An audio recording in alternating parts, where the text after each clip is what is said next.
This podcast is part of the Batman Universe Podcast Network, hosted by the BatmanUniverse.net. Check out everything related to Batman and the entire Bat family at the BatmanUniverse.net, including news and original content related to comics, movies, television, merchandise, video games, and more. Also, check out some of the other unique podcasts that TBU has to offer. Consider supporting this podcast by becoming a patron on Patreon. Even $1 can go a long way in supporting this content that you enjoy. Look for a link over at the BatmanUniverse.net to offer your support now. And now,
This show is brought to you by the BatmanUniverse.net, your home for all things Batman, whom is celebrating 80 years, and Tim Drake Robin, that is celebrating 30 years.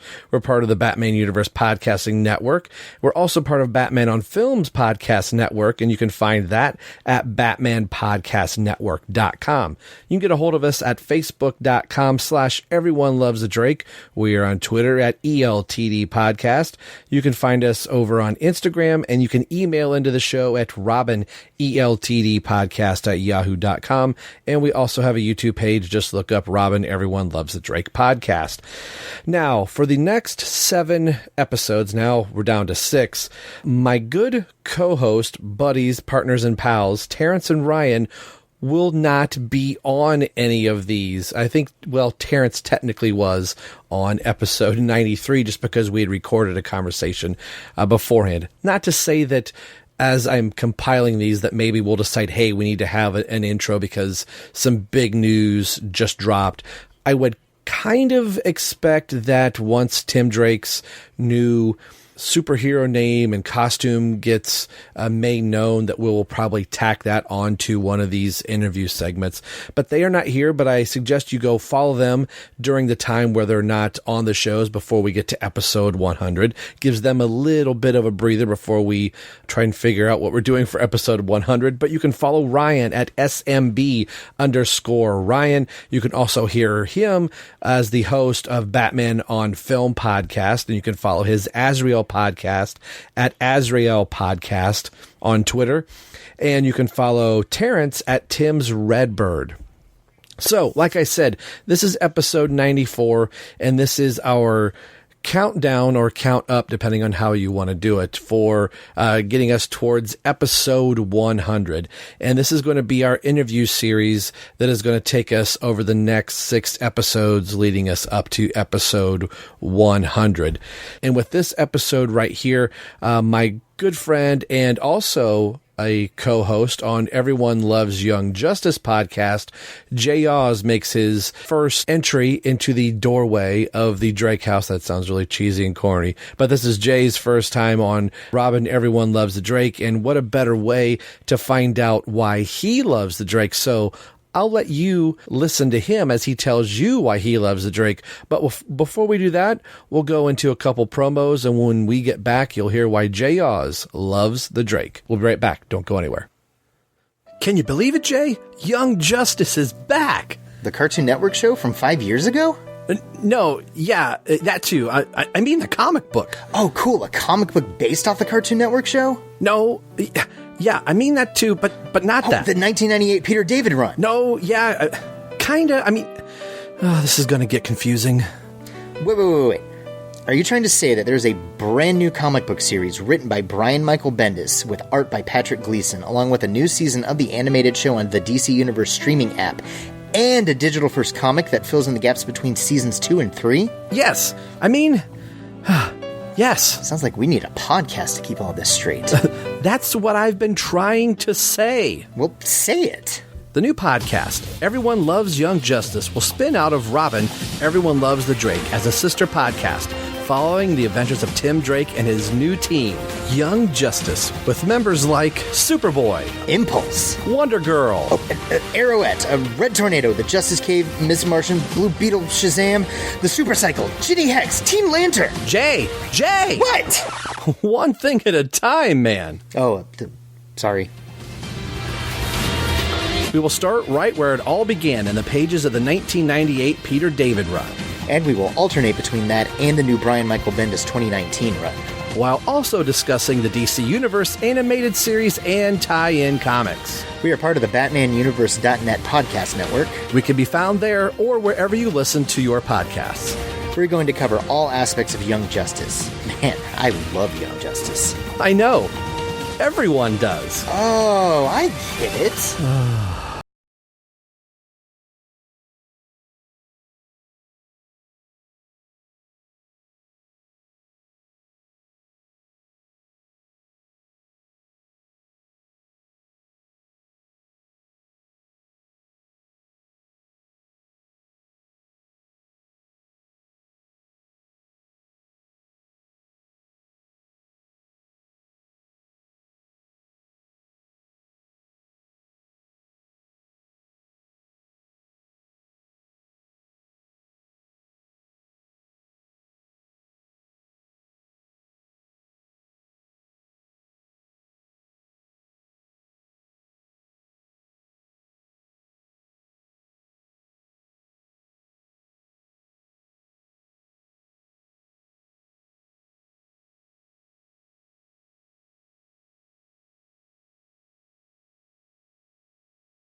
All right, continuing on with our celebration for Tim Drake's 30th anniversary and our 100th episode. I've got a good friend of the show, and it's but even better, I can say now he's a podcasting buddy of mine. My good friend Jay Yaws from Everyone Loves Young Justice and his own show, Comics Now, with us on the mic celebrating Tim Drake is Jay Yaws. How are you doing, sir? I'm great, Rob. Thanks very much for having me as part of this celebration of 30 years of the Drake.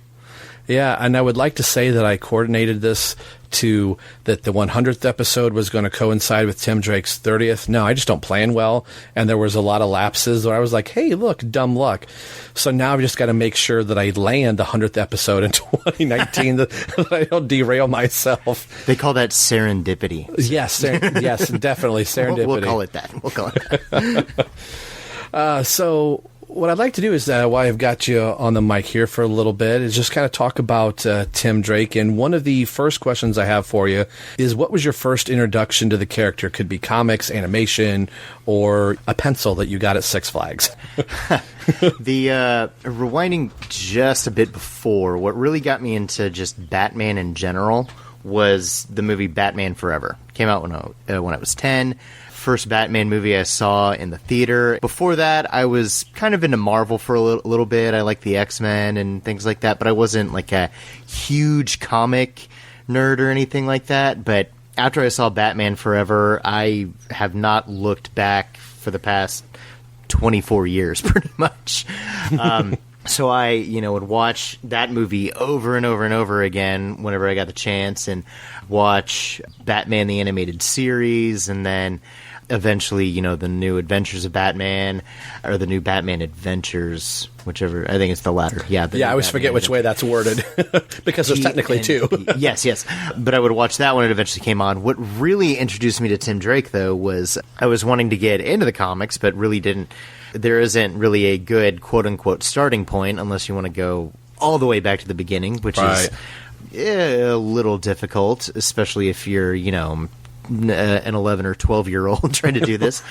So I would frequently get to go on little trips to the mall or bookstores, and I would just pick up, cool Batman graphic novels, pretty much whichever ones looked interesting to me. And the earliest one that I remember actually getting and reading was Night's End. So not Nightfall or even Night Quest, but Night's End. That's the very first fully fledged Batman story and arc that I can think of, which, of course, at that time, Tim Drake was Robin and Dick Grayson was Nightwing. So I'd known Dick as Robin, obviously, just from cartoons and, seeing episodes of the 60s Batman series and Batman Forever up to that point. But as a comic reader, of course, my entire life, Dick has been Nightwing. Jason was technically Robin for part of my early life, but, I wasn't really aware of comics at that point. So Tim has been Robin most of my life. I just really gravitated toward the character. I think it was, not to say that it's necessarily a juvenile mindset or response, but especially as a young kid, it's like, okay, being Batman would be cool, but being Batman's best friend, that would be even cooler. So I kind of wanted to be Robin. So that was kind of the appeal of Tim Drake there, is the kid who got to hang out with Batman and had a pretty sweet bow staff too. Oh, gotta love that bow staff. Oh, yes. So I was going to ask that your first introduction to the character, do you have, over your 20-some-odd year history with the character, do you have a favorite story featuring Tim Drake where you go, oh, I really dig this one? Let me think here, because you did not give us time to prepare for this. No, I didn't at all. Oh, and I'm not complaining. It's like that's so people know that we're being put on the spot here. I'm trying to think of particular issues that stood out. I'm a big fan of just like one and done stories, or like really short arcs. So I like a lot of just that early Chuck Dixon run where it's just pretty much every issue can stand on its own.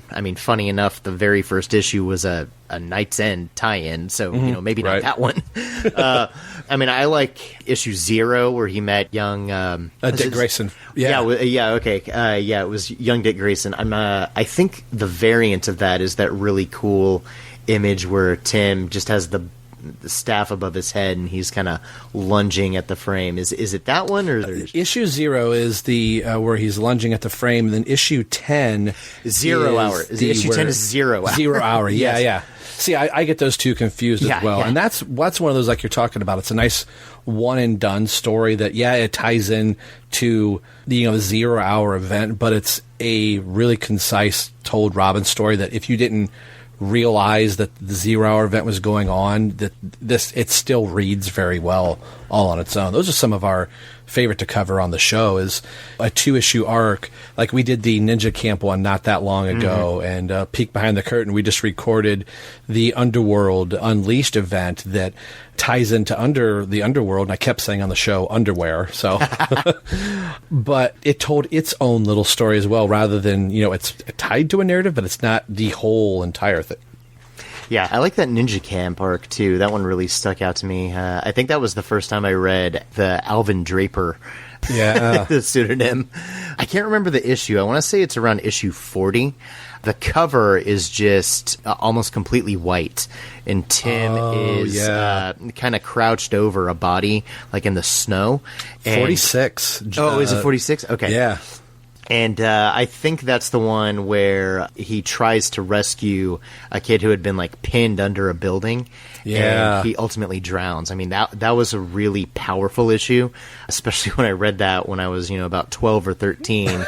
One of those cases where it was like, okay, comics can tackle adult themes and mature themes, but not be inaccessible to younger readers, because that's a very heavy issue. There's really not anything in it that's inappropriate for, a kid to read, but it's still not, an earlier issue where on the cover Tim is punching out, Crocky or whatever, or something fun with. Again, I mean, I love that kind of storytelling, but yeah, 46. That was a really, really powerful issue. And there's also the one where if I had thought about it before 10 minutes ago, I would have pulled my long box out of my closet. Another one that really stuck out to me, that was still some pretty heavy themes, but still, very... It's one that has a powerful message and is very much a, message of the week, story of the week kind of thing, like a very special episode kind of story, but it wasn't heavy-handed or contrived, is the one where Tim and Ariana are dating, and she tries to progress their relationship further than it should be, and Tim, stops her, says this isn't right. He finds out why she's wanting to do this, and just discovers that some pretty... I mean, I don't think you guys have covered that on the Drake yet. So, no, not yet. Go into spoilers or anything for, a 20-year-old issue. But again, it's one that deals with some very relevant issues, especially for teenagers. And it deals with them in a way that's believable. But it doesn't feel like, it's preachy or heavy-handed or anything like that. I think that may have been issue 40 or somewhere around there. I think if I'm looking at the cover, it's all in red, and it's got Ariana kind of down on the ground. Yeah, and Tim Tim's is standing over her, and then Robin's in the background, yelling.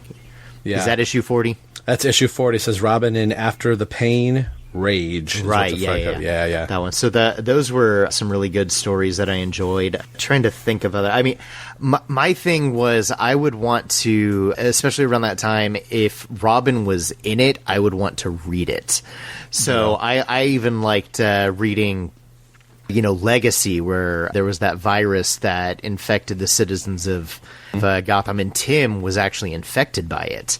So that was a really not necessarily fun story to read, but it was, really impactful, because hey, even, your heroes can be susceptible to some of this stuff. And then Contagion was first. I think I said it was Legacy. Yeah. Contagion was first, and then Legacy was when Ra's al Ghul tried to weaponize that virus for himself, and Tim was afraid that he was going to it was going to go make is relapse the right kind of word? I believe so, yeah.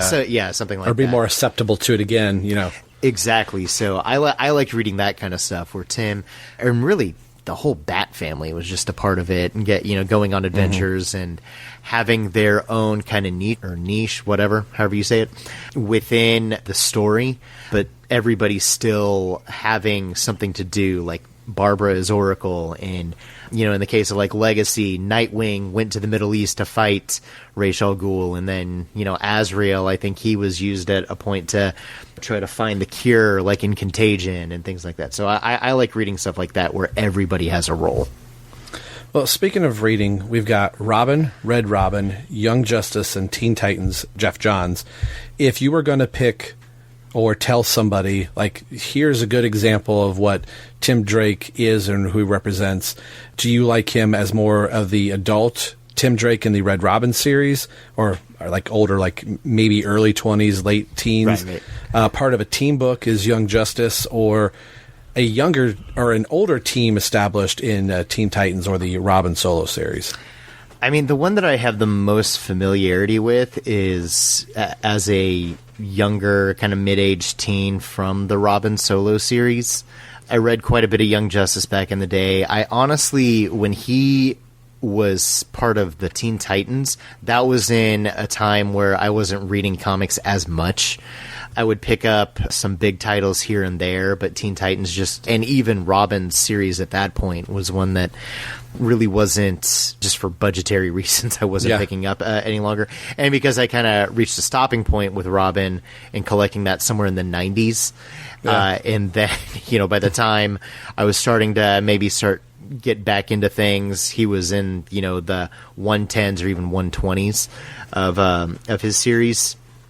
And so it was around that time. I'm not as familiar with it, so I'm just going to say that it's kind of a blind spot, so I can't intelligently talk about that. But even then, I just like when he's coming to his own as Robin, figuring out the type of Robin he's going to be. He's not, the athletic quipster like Dick was. He's not pretty much the brawler that Jason was. He has to figure out where he fits and what he's good at. So I liked reading that kind of stuff. So when you first think of the new costume at the time, or when you first identified, oh, that's Tim Drake, does Tim's classic Robin costume, does it scream the 90s, or does he successfully, escape the 90s and you can put him in that costume today and that still work? I think we kind of know that answer, but I'm just kind of curious where people are. Like, you look at, this is the example I use, Guy Gardner, Warrior. You put him in a comic now, you go, that is 1990 all over the place. Even Connor Kent's costume in Young Justice right now is a product of the 90s, and as much as I love that, seeing him in the pages of the current Young Justice book, I know that's 90s version of Connor Kent. How do you identify with that Robin costume for Tim, that first one? Is that just the Robin costume, or is that, that's the 90s Robin? I think that it is not an unpopular opinion to hold, but the Tim Drake Robin costume is one of the, if not the best costume updates of all time. Because the original Robin costume is iconic. I mean, everybody knows it. It had been around for, 50 years by the point that Tim was introduced. Right. But it was, the little pixie boots and the shorts and everything. I like it for what it is. Right. Just the iconic Robin look. But they successfully I'll make this comparison. They successfully updated everything that worked and did away with everything that didn't, and then added things that worked for the Tim Drake costume that make it, pretty much perfect. Nothing's truly perfect design, but it's about as close as you could get. You might be able to say, I kind of like the split toe look of the boots, right? But you could do away with that, and the costume wouldn't lose anything. But it doesn't feel like there's anything really extraneous on there that doesn't belong or is just there for the sake of it. So no, I don't think it is a product of the 90s. I don't think it's something that you can point to and just say, like we were talking off mic earlier about the new 52 costumes for pretty much every character. Right. That even though it's only 8 years later, they're all incredibly dated and from a very specific point in time. Whereas Superman's classic, red trunks suit, it fits in the, in the 30s and 40s, in the 80s, in the 2000s, in the 70s. It's really nebulous where it fits in. Just because it's a timeless look. Tim's Robin costume does the only thing that it really, and it's not even necessarily it dates it, but the only thing that it really pinpoints to is the fact that it is Tim in the costume. Right. So much so, like you said, in Batman Forever, I watched Batman Forever and I went, that's Tim Drake's costume. Yeah, exactly. Or even on the animated series, Dick was wearing Tim's costume. And to me, that always showed how great that costume was, where somebody was like, wow, this costume not only transcended one character, but it went to another Robin as well, where the animated series was like, oh, thank God somebody created this costume. Yeah. Well, because I don't know if we would have had Robin in the animated series. It might have gone straight to Dick Grayson if that costume hadn't existed. Yeah, exactly. So, and that's what I love about it, is like even on the animated series or even in Batman Forever, you can recognize it as Tim's costume, but it doesn't feel like, oh, Dick is just wearing Tim's clothes. Yeah. I mean, it's still an iconic Robin look, even though it's Tim's Robin look. I said I was going to make a comparison, and I hadn't quite got there. I got a tangent, but like Tim's costume updated everything about Robin's costume that needed updating for the better. Whereas right now, Batgirl's costume, I think, has the opposite problem. I know that, the Burnside costume she wore, like the purple with the yellow jacket, gloves and everything.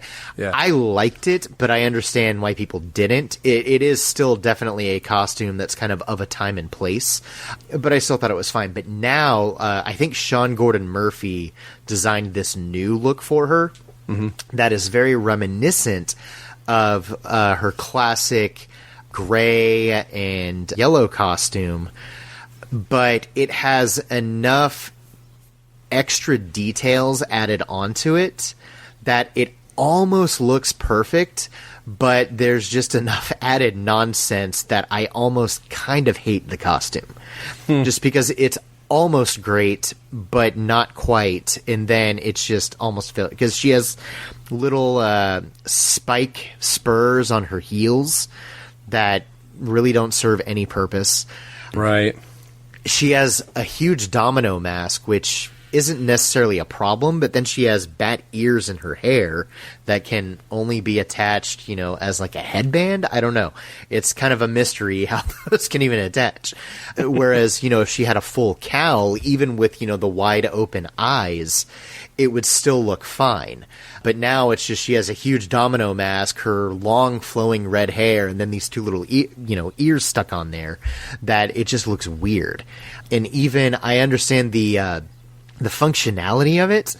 Her chest symbol, the bat symbol on her chest, has these yellow straps going along her back that is supposed to be for a backpack that's, on the back of her costume under the cape, which again, I get it and understand the form and function of it, but it's still just it's just an extra detail that doesn't work, that didn't need updating. It's something that wasn't broken to begin with, but then they tried to add things. You see it a lot with Batman will have effectively a skin tight costume and without a whole lot of detail to it, but then artists will draw like really heavy complex gauntlets for his gloves.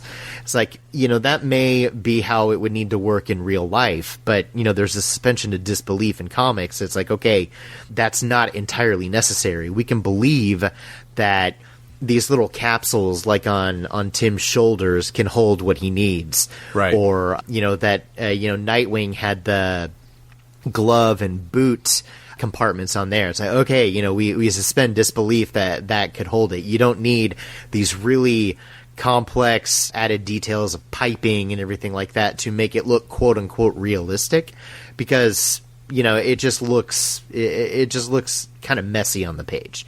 And that's how I feel with Batgirl's costume, is the opposite of Tim Drake's update. That it's just more details added for additional function that weren't necessary at all. Right. Question that I want to ask is, in the last 5 years or so, starting with the New 52, it seems, Tim Drake has taken a back seat to other members of the Bat family, or almost left out in all media altogether, like animated things and such, and even the comics. Was Tim created too early or too late? Being in the late 90s, if he had been in mid-90s, would he be around like a Jason, like there's always the Red Hood and stuff, like the Lego animated movie that's coming out. It's got Nightwing, Batgirl, it's got Damian Robin in it, but there's no Tim Drake anywhere. Do you think that or maybe the better question is, why do you think Tim gets kind of left off the table? That's a good question. You could devote entire episodes to that question. Yeah, I know. This is where Donovan and I just kind of went. Oh man, I don't think any of that is necessarily Tim's fault, or even like whether he was created too early or too late. I mean, obviously he's a fictional character, so nothing's going to be his fault. Right. But anything that any argument that could be made one way or the other that he was created too early or maybe even too late as a character. And I had half wondered. I don't know. If it was the New 52 that did it. I really think right it up is. Right up before, the Red Robin series was doing very well. Then we went into the New 52, and the Teen Titans book just did not grab anybody. So I felt like all of those characters just kind of got put into a bucket off the side. Well, they're not working. And so when we have a Batman family meeting in the Batcave, Tim just wasn't there, i.e. because of the way he was received in the New 52. Yeah, I mean, really, that kind of in a roundabout way is where I was kind of going to go with it, is at a certain point with what editorial or whomever was wanting to do with the characters, they couldn't get Tim to fit in because he was working incredibly well before, but then they wanted to make changes to bring other characters forward in the spotlight that Tim didn't really have a place anymore. Because going back to, when he was introduced with a purpose. He wasn't just introduced as, well, we need another kid to wear the little booties anymore, so let's just Right. create another kid. I mean, that's kind of what Jason was introduced as. Right. Was, well, we need a Robin, so let's create another one. And, I mean, as much as I dog on Jason, and I mean, yes, frankly, I wish he would have stayed dead. Or if he had to come back, if he had really just stayed a villain, I think he works much better that way if he has to be alive. But again, you can devote an entire other episode or even an entire devoted podcast to that. Yeah. But, I mean, that's what Jason... I mean, Frank, that is what Jason was for. I mean, originally, he was a redheaded clone, literally a red-haired clone of Dick Grayson, down to the fact that he, came from a circus family. And his parents died. Yeah, exactly. It was only after Crisis that, he became a different character, the character that we're more familiar with the rough street kid who tried to steal, the wheels off the Batmobile and everything. But still, Jason Todd was created just because they needed another Robin. Tim was created to justify Robin. So his purpose... even after he proved to Bruce that Bruce needed a Robin, he still wanted to prove that he, could follow orders and could actually, listen and not, just be another tragedy like Jason going off and doing what he felt was necessary or needed, but that he could listen to Bruce. Tim's entire purpose originally was to say, Batman needs a Robin, and if you will let me, I will be that Robin, but I will be that Robin however I need to be. Staying in the Batcave and kind of just being, mission control there for a while and everything. His character gradually developed. And like I said earlier, in his solo series, he was still kind of figuring out the type of Robin he was going to be. Ultimately, he landed on, he had an affinity for, computers and, technology, maybe not as much as Barbara as Oracle, but, he was still kind of the brains, and, he landed on that. But, over time, eventually he became strong enough that you believed him as standing alongside Batman, but he could still carry his own stories. That's, like you said, his Robin solo series was incredibly successful. His Red Robin series was incredibly successful. I think you guys have made the point before that a lot of the early annuals were when some of them, I think, came when Robin didn't even have a mini-series going on, let alone like the Eclipso one, and I think even Bloodlines. I think those were 2 annuals before the main series. And before a main series, that predates the mini-series. Yeah, exactly. So, I mean, he was a character that people wanted to read and could carry these stories by himself. He's that rare Robin, I really feel, that can stand up, is believable as Batman's sidekick or partner, but also is a hero unto themselves. Whereas going into, the 2000s and introducing, Damian, there was that interesting conflict there where Damian felt he was entitled to the Robin title because who else is going to be Batman's partner other than his own son, his literal flesh and blood son. Right. So there was that interesting conflict between the two of them. But even then, I still think that Damian worked better as Dick Grayson's Robin because his personality played off Dick's, a little more, I may hesitate to say, fun and jovial, but a more lighthearted Batman and how he approached being the Caped Crusader, whereas Tim was a better Robin to Bruce's Batman. But then when you come to the New 52, on the one hand, I'm thankful for it because they paired Damian and Bruce together, which I didn't think was going to be a good pairing, and I would still prefer Bruce and Tim, but the stories we got with Tomasi and Gleason, Batman and Robin, were some of the best Batman comics of the time. Oh, yeah. One of the best New 52 series without question. But still, Tim just doesn't fit in with this almost regression of everybody because, then it comes into superheroes have been around for 5 years at this point. That really weird, arbitrary 5-year number that they kept throwing around that didn't make any sense because it's like, well, if superheroes have only been around for 5 years, then why have there been 4 Robins, one of whom is dead and resurrected at this point? Right. Tim didn't fit in with this complete overhaul. He could have fit in. I just don't think they ever found a way for him to, and I hate to say it, but I don't think that they cared enough to try. Right. So I don't think that Tim was introduced too early. That going back to your actual question. Right. My point being that throughout all of Tim's publication history, he's had a point, he's had a purpose.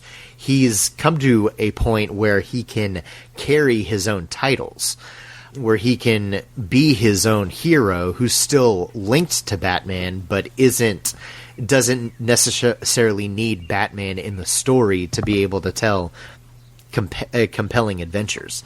He can go off and be his own hero while still bearing the mantle of Robin. So just in recent history, unfortunately, he's fallen by the wayside just because the point that he got to in his characterization didn't fit in with what everybody else was doing. So I don't know really how to answer it directly other than, saying that they could either take it all or leave it, and they decided to leave it and put Tim somewhere, pretty much on the sidelines. And I mean, even now, they're making some steps toward bringing him back to relevance, but still quite a bit to do to get Tim back to being the character that he was meant to be, and we've seen him be before too. Yeah. Well, that goes into the next question. This year, Tim Drake will be given a new code name as a superhero in the pages of Young Justice. I wonder who's going to talk about that. Is it about time, or should he stay as a Robin of some sort? And the question I've kind of put, question one. Question two, I've always thought, why not flip the script and have Damian and John Kent be the two that they get their name? Do you think it's time for Tim to graduate to a Nightwing, a Red Hood status, or is Tim the perfect Robin? He should be that. Those are some, again, some loaded questions there. it's weird. I mean, you just kind of a tangent there. You know, Brian Michael Bendis has been the one. You know, he's said and is writing the title where Tim is getting a new code name, but then he is tweeting things like hashtag saying Tim is the best Robin. Best Robin, right? So it's like, how are we supposed to interpret this? I mean, nothing against Bendis. I mean, frankly, no. Most of everything that I've been reading from him, especially on the DC front so far, I've at least enjoyed, or at least am coming to enjoy more.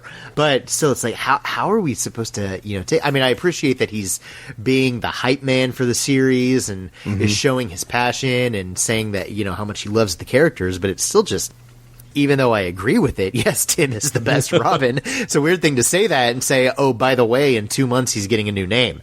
Right. So I don't know. I mean, on the one hand, you know, there's more than one Green Lantern. So that's what I've always said. You know, why can't there be more than one? Especially, it's like, well, why can't Damian, even if Dick's not going to be Batman? I liked Dick as Batman. I loved that Batman and Robin series, you know, even the Black Mirror and those stories, you know, those were really fun and really cool and just some great Batman stories just in general, not, you know, great for what they were, but, you know, just great Batman stories, period. They successfully made somebody who is not Bruce Wayne a compelling Batman, and they made it believable to where Dick could and would have been Batman in those stories. So, but even if Damian were to stay Robin, and then Dick were to hopefully sometime very soon come back as Nightwing, and then they team up, because Tim Seeley on his Rebirth Nightwing series, he would have Damian show up every now and then, and you know, they still have that great banter and back and forth. So why can't, you know, Damian partner up with Dick, and then Tim stay Robin as well, and then come back and partner up with Bruce? Or even, you know, hey, let's give Tim his own series. Right, yeah. And everything. Oh gosh, what was the second question? Should John flip the Damian, script. Should Damian sorry. You know, I mean, I don't want to make it feel like an entitlement thing, like, well, these guys have been around longer, so let's just give it to them. But I mean, I really think, because especially with John, I think it would be an easier sell, because I think, you know, even though he's been aged up a bit, so not sure where it's going to go from here with that, it would be interesting. I just think he likes being a hero and he likes helping. So I think he took on the name Superboy almost like, you know, my dad's Superman, well, I'm going to be Superboy, you know, just that, right. You know, he has that gumption and, you know, that excitement to him that would make him say that. I don't think he is necessarily devoted to having that name. So I think it would be easier to see him take it on. Damian might be a little more difficult, but I mean, it could still play into how he's developed over the years as a character. You know, he is still, you know, a little turd basket, but he's at least a likable turd basket now. And, you know, he's not, you know, that rotten little, you know, butthole who's just showing up and, you know, killing people to prove himself worthy of the title Robin that he deserves, because, hey, I'm this guy's kid, so give it to me because I said so. So it would be, you know, fitting with Damian's development to have him take on his own persona, his own identity as a hero. So that's a good point. I don't necessarily know that I can almost guarantee you that that's not what they're going to do. Yeah, I'm sure. They're not going to have two Superboys and two Robins flying around, and they're not going to, you know, flip the script, as you said, and give John and John, they might. I think Connor will still be Superboy. I could definitely see that.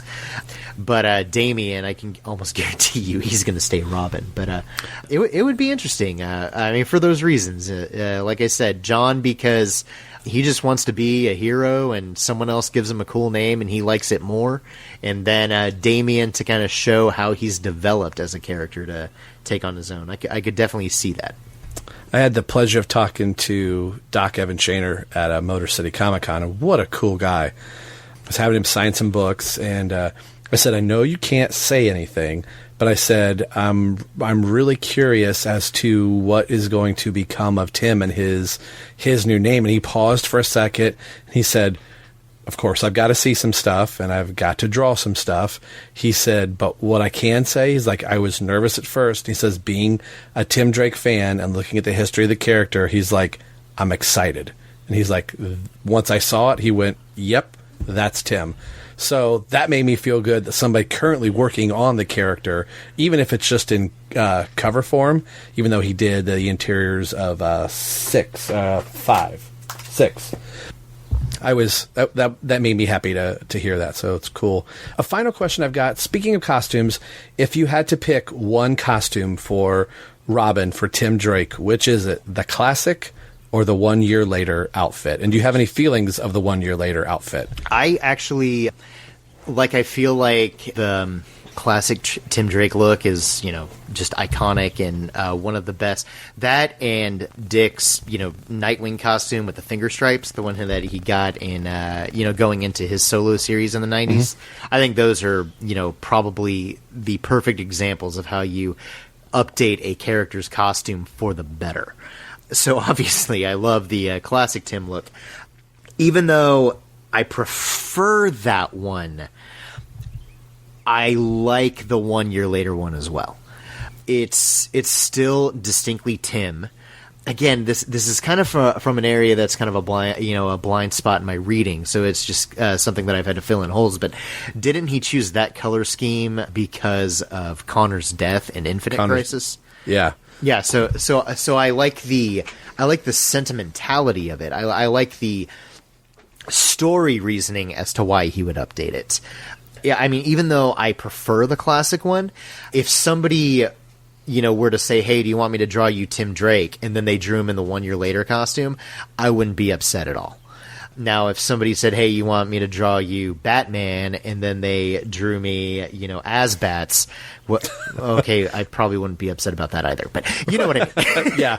You know what I mean? It's still a great costume. It's very sleek. I like the colors. I like how it kind of brings in the look of, takes the look of Tim from the new Batman adventures and then, kind of tweaks it a little bit and brings it in there.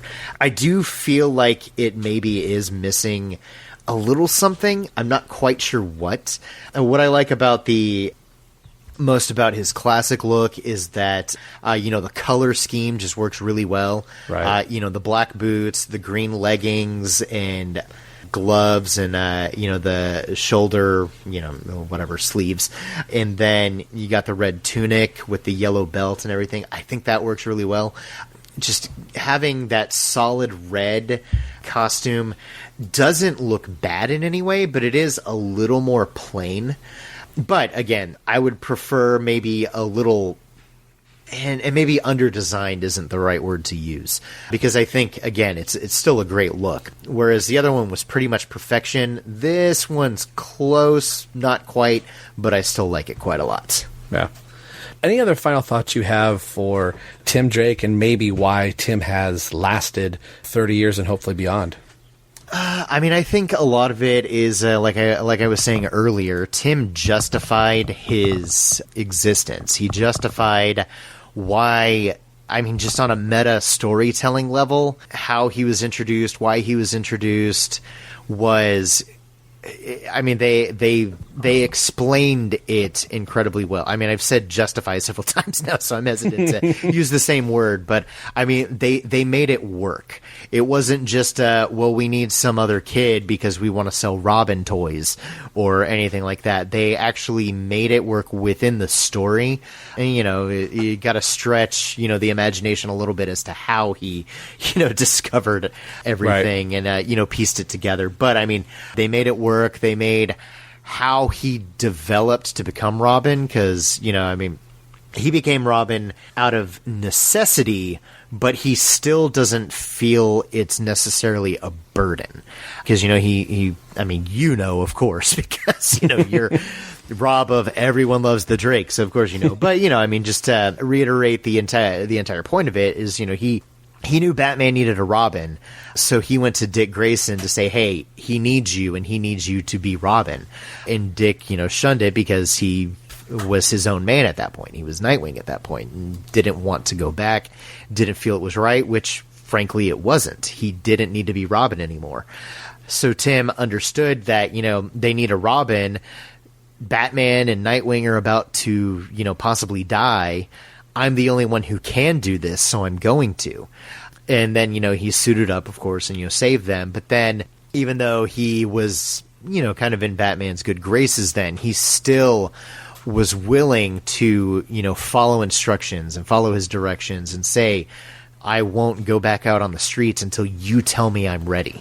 So within the story, it really developed him into becoming a believable character. And then, there's guys like, you and me who, you're a little bit older than I am, but still, he's had that impact on you as a character that, for us, he is Robin.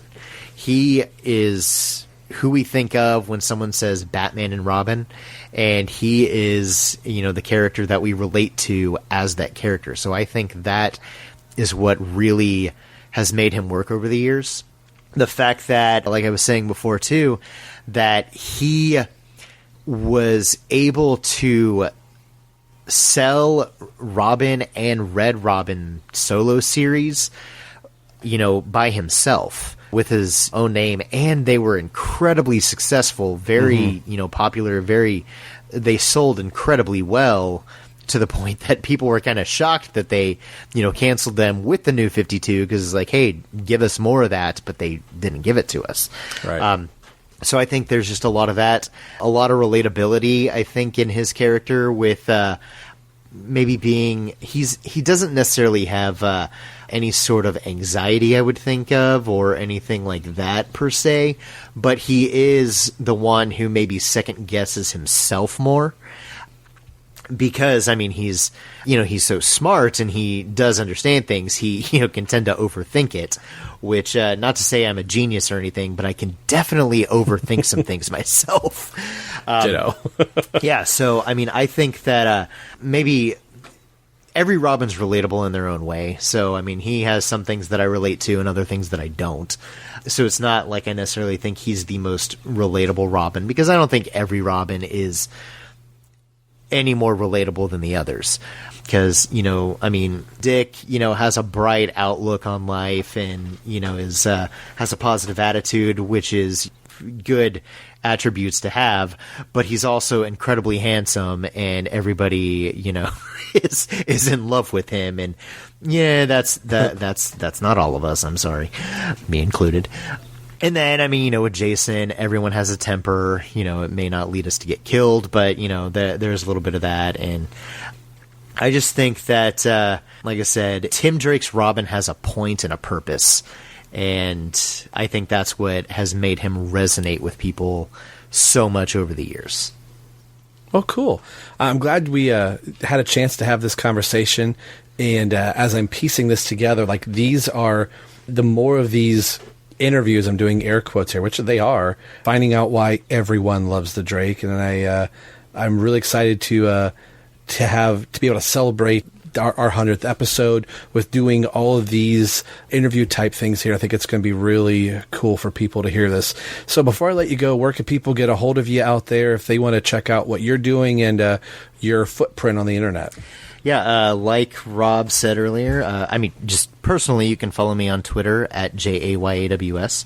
I'm just constantly doing silly things like going around Six Flags and finding every instance of Tim Drake that I can find. That's at JAYAWS. Like Rob said, he and I have the Everyone Loves Young Justice podcast, which we are about to record some more episodes of soon, and as in 5 minutes from now. And you can find that, of course, at ELYJ Podcast on Twitter. And also, as Rob alluded to earlier, I have my own site and show. It's Comics Now. You can go to our website at comics-now.com. I'm going to plug our Patreon here. I hope you don't mind that. It's patreon.com/comicsnow. And we have a podcast that we talk about news in the world of comics. We'll have a book of the week that we discuss, me and Brian Warshaw. We started out on Batman News with doing comic reviews there, and then we wanted to talk about more comics other than Batman because we love Batman, but we also love other stuff too. So we decided to start up our own stuff there and discuss pretty much whatever tickles our fancy that week, whatever books we're enjoying. And, we try to keep it on a weekly schedule. I mean, stuff happens, but we've been around for about a year now and are closing in on around 50 episodes fairly soon. So that's cool. Yeah, and I've been able to interview, quite a few, like at Comic-Con, would sit in on some press roundtables and got some interviews with a couple of different writers and artists. Like last year at Comic-Con alone, I talked to like Agnes Garbowska. She does a lot of the DC superhero girls, sometimes Teen Titans Go, that kind of stuff. Robert Venditti, had a great chat with him about like Hawkman and his run on Green Lantern. So just search for us, just Comics Now. We're on any podcast provider you could think of, pretty much. I think the only one that we're not on right now is iHeartRadio, but gotcha. We'll look into that. But and then on Twitter and Instagram at Comics Now Cast, you can find us there. And I pretty much we kind of swap duties with the Twitter handle, but I'll probably interact with you over there if you find us there. But that's where you can find me pretty much daily. All right, cool. Well, thanks for taking this time with me, Jay. Yeah, thanks for having me, Rob. Definitely love the Drake and definitely enjoy talking about him. All right, that's where we're going to end this episode of the show. I want to thank my special guest, Jay Yaws, for stopping by. And you've been listening to the BatmanUniverse.net. And more importantly, you've been listening to Robin. Jay Yaws loves the Drake. We'll see you guys in a few weeks. Take care. Bye.